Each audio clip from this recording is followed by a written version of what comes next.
Жүрек аускультациясы. Инструкцияға сай қолын жуды. Пациентке өзін таныстырды. Сәлеметсіз бе? Мен Битемирова Динас Карымнамын. Фонендоскопты жылытты.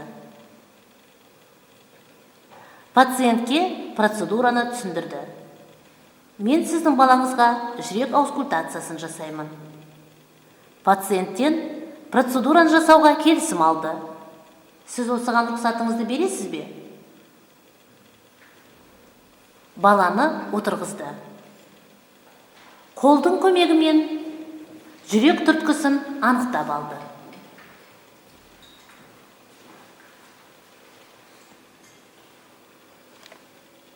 Фонендоскопты жүрек түрткісінің үстіне қойды.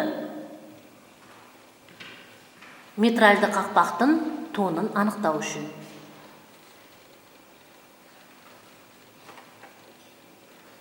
Фонендоскопты екінші қабырға аралығында төстің оң жағына қойды.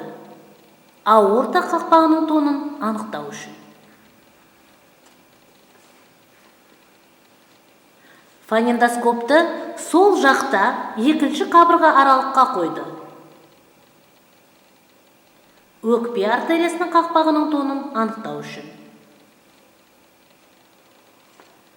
Фонендоскопты төстің семсер дәлізді өсіндісінің үстіне қойды. Үш жармалы қақпақшаның тонын анықтау үшін. Фонендоскопты Боткин нүктесіне қойды. Ол үшін екінші қабырға аралықпен сол жақтағы жүрек ұшының түрткісін қосатын сызықтың ортасына төстің сол жағын тыңдады. Нәтижесіне сипаттама берді.